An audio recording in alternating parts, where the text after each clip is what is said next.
ஆண்டவர் உலக ரட்சகர் இயேசு கிறிஸ்துவின் நாமத்தினாலே அன்பின் வாழ்த்துக்களை தெரியப்படுத்திக் கொள்கிறோம்.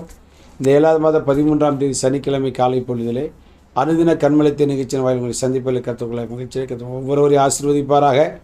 இந்த நாளுடைய தியானத்திற்காக நான் ஒரு வசனத்தை வாசி கேட்போம். அப்போஸ்தலர் நடவடிக்கைகள் 17ஆம் அதிகாரம் 11ஆம் வசனத்தை நான் வாசிக்க கேட்போம்.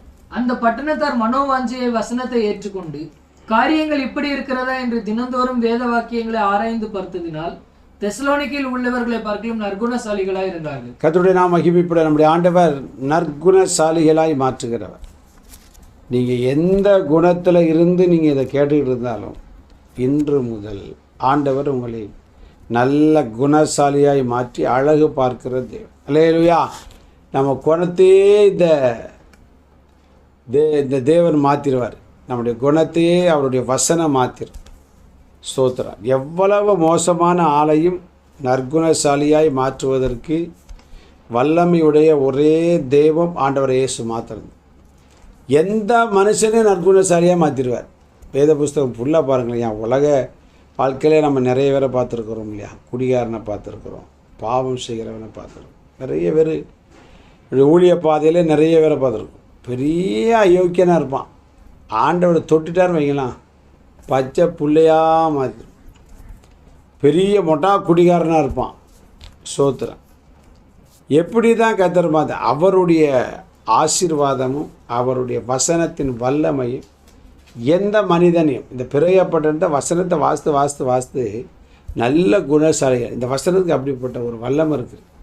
இந்த பைபிளை விட்டுறாங்க, பிடிச்சிக்கிடுங்க, டெய்லி வாசிங்க. உங்களுக்கு துக்கமான நேரத்தில் உங்கள் துக்கத்தை மாற்றுகிற வார்த்தைகளை தரும். சோத்திரம். கவலை தோய்ந்த நேரங்களில் உங்களுடைய கவலையை களிப்பாக மாற்றக்கூடிய வசனங்கள் இருக்கிறது. சந்தோஷப்படுத்தக்கூடிய வசனங்கள் இருக்கிறது. ஸ்தோத்திரம். தைரியப்படுத்தக்கூடிய வசனங்கள் இருக்கிறது. ஸ்தோத்திரம்.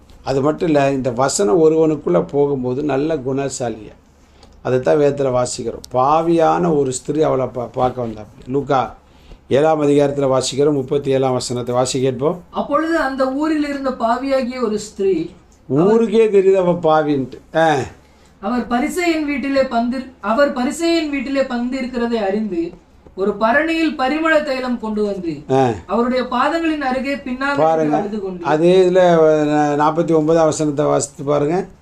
49ஆம் வசனத்தை வாசிக்கும் போது, அப்பொழுது கூட பந்தி இருந்தவர்கள் பாவங்களை மன்னிக்கிற இவன் யார் என்று தங்களுக்குள்ளே சொல்லிக் கொண்டார்கள்.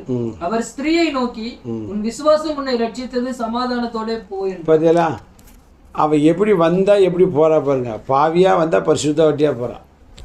அவள் யார் அப்படின்னா 10ஆம் அதிகாரத்தில் வாசிக்கிறோம். 42ஆம் வசனத்தில், தேவையானது ஒன்றே மரியாள் தன்னை விட்டு எடுபடாத நல்ல பாங்க. இந்த மரியாதை குறித்தா சொல்லப்பட்டிருக்கு பாருங்க. வரும்போது எப்படி வந்தா ஊருக்கே தெரியுது பாவி. வரம்பரம்லாம் ஏஸ்தான்.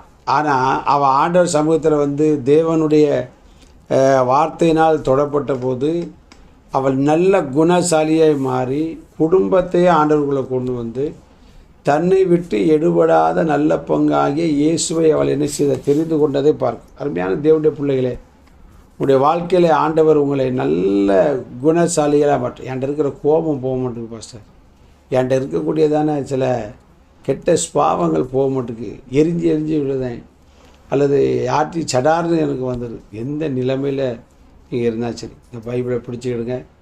ஆண்டோடைய பாதத்தில் நீங்கள் உட்கார்ந்தா போதும். உங்களுடைய எல்லா நிலைமையும் கர்த்தர் மாற்றி நல்ல குணத்தையும் ஸ்வாபத்தையும் தந்து தேவன் நிச்சயம் உங்களை என்ன செய்வார். ஊரார், குடும்பத்தார், உங்களை பகைத்தவர், சத்துரு எல்லாரும் நல்ல மனுஷனாக ஆண்டவர் மாற்றிட்டாரியான்னு சொல்லுகிற நாள் சீக்கிரமாக இருக்கிறது. சந்தோஷமாக இருங்க. கர்த்தர் நம்மை நற்குணசாலிகளாய் மாற்று. நல்ல பிதாவே, நீர் எங்களை நற்குணசாலிகளாய் மாற்றி ஆசீர்வாதத்தின் நற்பெயரையும் தந்து உடைய நாமத்தை உயர்த்த போகிற அப்படின்னாலே இயேசு நிமித்த ஜபங்கள் நல்ல பிதாவே.